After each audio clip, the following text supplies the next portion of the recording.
OK，今天特别邀请了302的皮卡来做一个访谈。那你们每一次帮大先锋获得胜利，都不是自己拿星星，都是做人家的嫁衣。玩家的心态会不会有什么影响？会不会觉得不值得？有啊，这个是肯定有了，因为我们从以前就已经有一个大方向，就是我们不是为了拿黄庭。一些老玩家就是一直跟划水创立以来跟着我们走的，都知道我们一直不是以黄庭为主去打这个 KVK， 我们是以好玩为主的。但是可能后面就是开始有些新移民加过来啦，就是可能觉得就是我们怎么每次都打那么辛苦，但是每次都没有星星啊什么的。但是我们也就是在可能会慢慢的聊天，让大家融入我们的那个气氛嘛。我们不求当最强的敌人或是王国，我们只求当一个最好最不让你失望的队友，这是我们的方向啊。莉莉丝出了那个征服之阵。哦，对啊，征服者之阵。对对，那个就是很好啊。那个东西出现，我还觉得至少你们有机会可以获得一些奖励，还不至于像以前那样子完全什么东西都没有。打工仔啊。打工仔。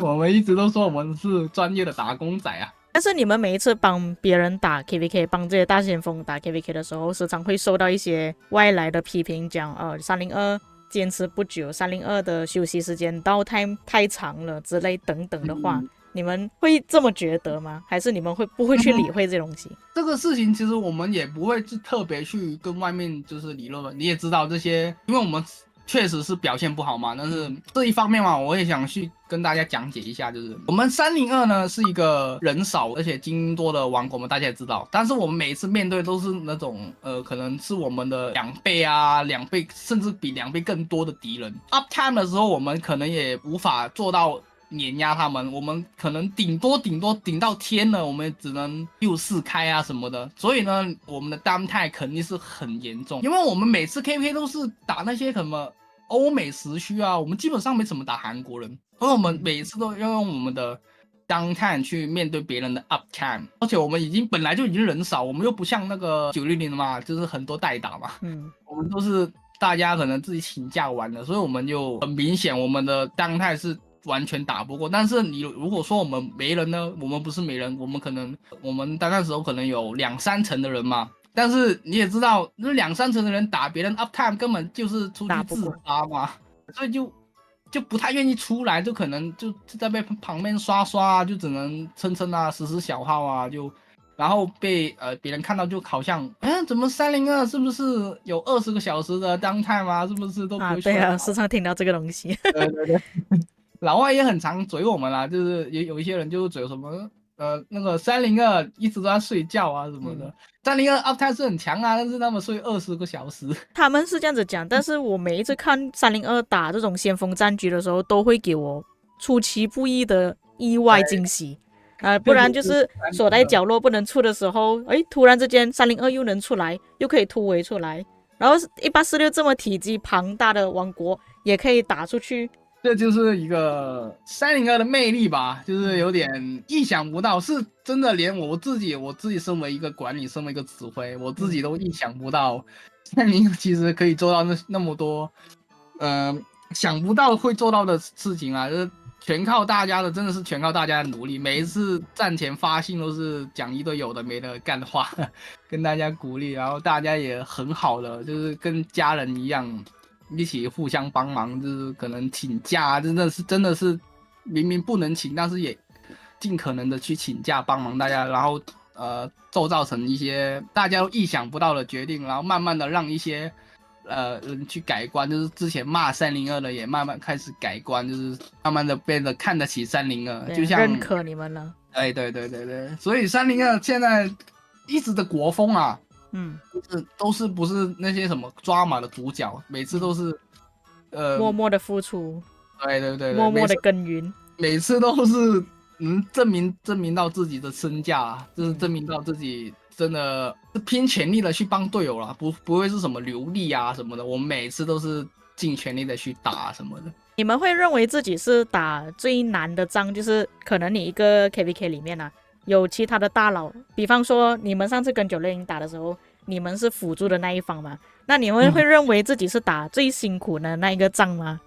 就是自己挨最多的打。因为那时候大家都知道302每次都被当成那个主要的目标嘛，所以大家都对，大家都是问什么要不要帮忙啊什么的。就像93那次也是啊，93就是因为我们要守那个213，就是那个2133那个日本先锋，我们就要面对就守自己的屁股，然后前面要面对其他的敌人。那时候93也很好的说，要不要那个官司我来帮你们守屁股好了，然后你们可以专心去面对其他敌人之类的。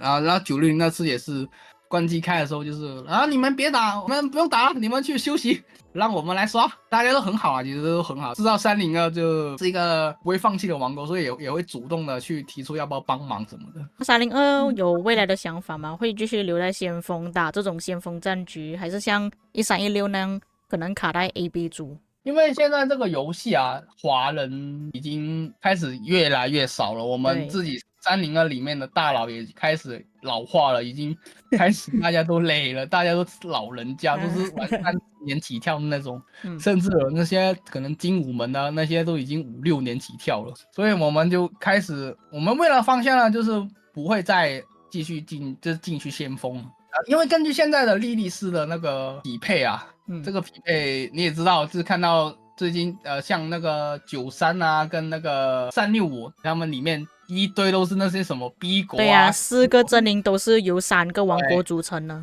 根本就是阿猫阿狗凑在一起就塞进去了，根本就是看2个大先锋打了。所以我们就是我们也不想进这种场，但是我们就没办法，我们就尽可能啦，能降就降。像大家看到 Facebook 一样啊，里面很多王国都已经降级了，就是不想去面对这些硬拉进去，然后再给你一个，你明知道你跟那些大国是不能匹配，但是莉莉丝就是给你一个。随随便便给你一个西国帝国，然后加起来把你放进去那张地图。我们就是尝试各种方法啦，就是不想被莉莉丝用这种方式把我们拉进去，所以我们首先第一步就是先离开先锋，然后我们未来会以 A 国为主啦，不敢说 B 国，因为我们小号实在太多了，我们也想要开始慢慢的放松去玩。几个为数不多的华人王国，302就是其中之一嘛。那像960也是融入了一些阿拉伯玩家。那我们的想法就是想要更多华人比较强的王国，甚至是先锋可以崛起啊。对，但是302的方向，感觉之后华人的先锋可能会越来越少了。我只能这样讲啊，因为这个游戏在环里面，就是大家平时有留意 Facebook 就知道已经不活跃了。对，那活跃的 A 组已经没几个了，就是来来去去都是那几个，然后先锋也慢慢的像302这样慢慢的变弱，然后反而崛起的那些全都是 CD 国什么的。因为大家都想要比较打轻松的局面，我觉得华人王国可能就剩960一个了。那302招募新玩家有什么要求吗？新玩家其实我们也不会强行去要求什么，我们就最主要的一个目的就是好相处，这是我们的主旨。只要你好相处，我们也是很好的相处，我们是真的很和谐的一个大家庭，真的是，哪怕是内定 MG 刷分，真的没人跟你刷，我也是，这可能我们自己小号来帮你刷的那种，就是大家就偶尔就是聊聊天啊什么，就比较休闲玩的，不会太累，因为我们未来的那个走向就是不会太累嘛，尽可能的去避开先锋啊，我也不能说死啊。因为莉莉丝的匹配有点，每次我们都是硬被抓进去那个，所以就看大家的心态啦。如果想体验一下，就是如果你是在 CD 组里面打到就是有点无聊了，想体验一下 A 组的话，302是一个很好的选择啦，就可以体验一下。但是我不能确保能不能，就是会不会遇到先锋。如果遇到先锋的话，那就 all in 的心态啊。那你们目前为止觉得打到最辛苦、最难打的一场仗是哪一场啊？面对到最难打的敌人，哪一个王国？肯定，如果你是仗的话，那肯定是86的那个官司，那一场仗最难打。奥尔良之围。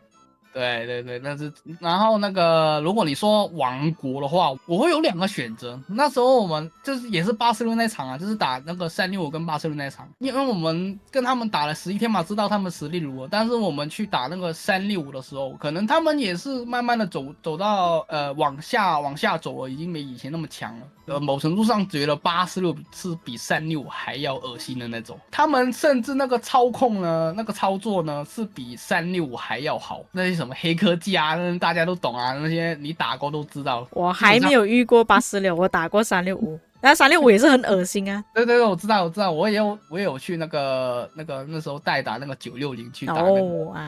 打那个365，那时候我有体验过，但是我去打那个876的时候，那他们那个真的有点恶心，真是。也有可能是因为官司啊，因为官司那个满科技，那个买满了然后他们还打很多野蛮的，那个优势比较大了。也有可能是这个原因。但是总体上我觉得846是这个真的是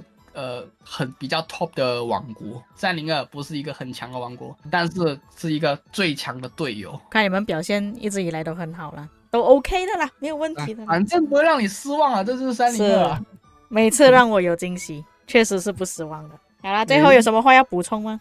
也没什么特别啦，就大家可以支持一下议员啦。我自己302皮卡比较推荐的一个华人的直播主啦。这个人见人说人话，见鬼说鬼话。等一下他跑到另外一个主播去访谈的时候，又讲另外一个主播比较好。然后肯定不会啊，我跟你说啊，这个华人主播没什么选择啊，真的艺人是真的做的比较好的啦，大家可以因为没有得选，所以只能选择议员啊，好惨啊！